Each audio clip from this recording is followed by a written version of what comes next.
Hello class, today we're going to talk about how to clean your coffee maker. So go ahead and grab yourself a pen, paper, and a tall glass of Joe because I'm Professor Kitchen and class is in session.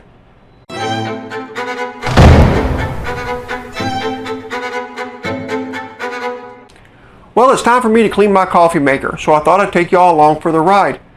Normally when I clean my coffee maker, I like to use regular ammonia, but I've seen this lime away on the grocery shelf, so I thought I'd give that a try today. Now that we've got all our supplies, let's clean the pot. I've gone ahead and removed and rinsed out the basket, basin, and the overflow container. Here they are drying. This is not a tutorial on how to do a deep clean, but a periodic one. We will go ahead and clean both the inside and the outside today. Just take it up a notch. One thing you never want to do is submerge your coffee pot under water. You can do damage to your electrical system.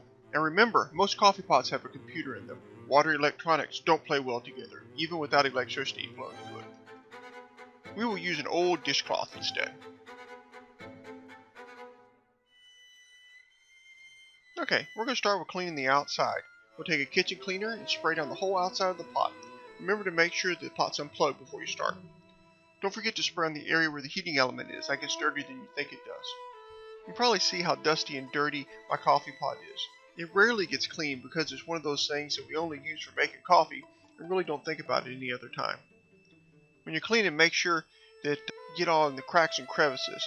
If you have some really stuck on places that don't rub off easily, like on that button, just give them some time and come back to them later. Make sure you get in there where all the removable parts intersect. You'd be amazed how much gunk gets up in there. Remember, we're not doing a deep clean. I'm not trying to make this showroom shiny. Just aiming to get all the cleaner wiped up.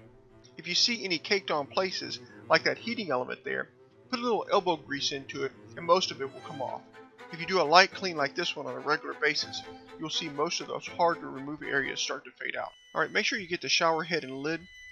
This is going to have a lot of coffee oils caked onto it. That water scale there is going to take some heavy scrubbing to remove. That's not what we're here for today, so I'm not going to worry about it. Besides, if it won't wipe off, then it won't get into coffee. Occasionally I do like to do a deep clean of the lid and shower head because of all the crevices. Use a toothpick, Q-tip, or old toothbrush to do that job. Place 5 cups of cold water in a reservoir and add a half of this bottle to the reservoir. Brew solution through Coffeemaker and discard. Rinse Coffeemaker by brewing twice with cold water only. We can do this. Now that we have the outside of the coffee pot cleaned, we're going to work on the inside. We've got 5 cups of water and our cleaning solution. So let's go ahead and pour our water into the coffee pot. I do try to be more careful than I was and don't spill it everywhere because it took me a while to clean all that up because I made a really big mess. But now we're going to go ahead and finish adding all the water and we're going to add the cleaner. For whatever reason, this cleaner does not come out very quickly and you really got to squeeze a lot. But go down to the halfway point. That's how much it wants you to put in there. Now that we're finished cleaning the outside, let's work on the inside. I've got a filter in there to catch any loose grounds or gunk that might come through. So let's go ahead and close it up and hit the go button. Now that first rinse is done, let's see how much nasty stuff we got out of there. I got a clear glass here so y'all can see much better how nasty it is. You can already tell even from this distance that it's yellow, but it's not near as yellow and nasty as it normally is when I use ammonia, so that makes me question it. But we'll go ahead and move this close up here so you can get a good close look at how yellow it actually is. Now let me, for comparison, show you clean water. There we go, magic.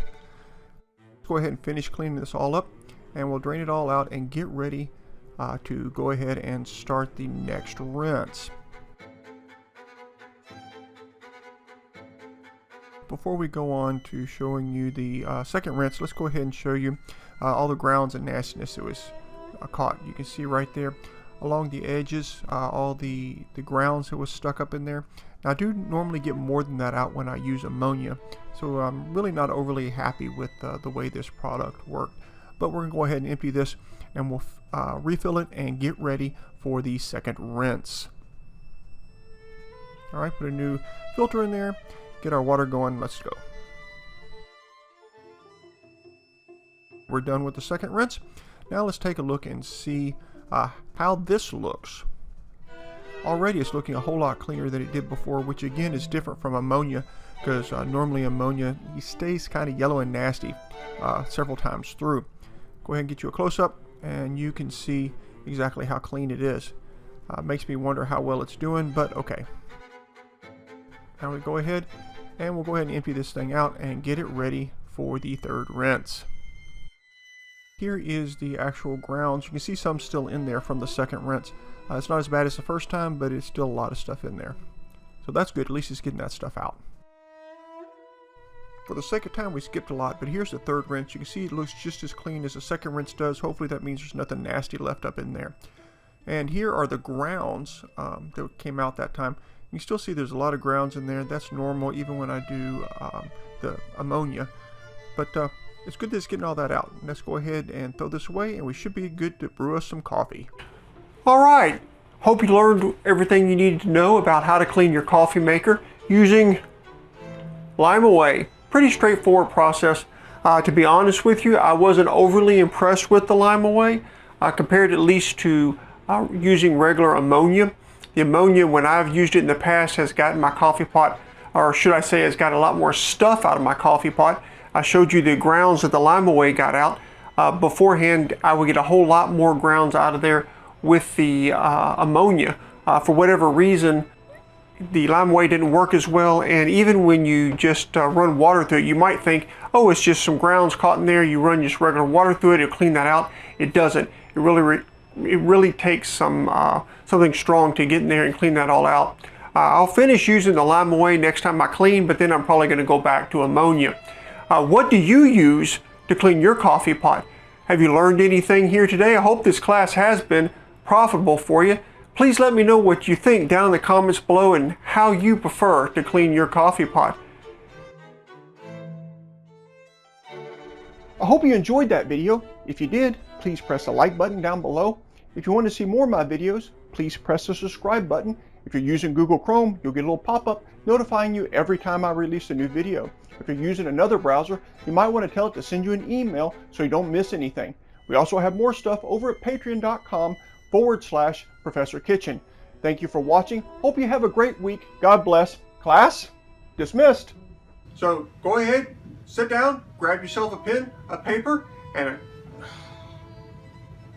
Hello, no.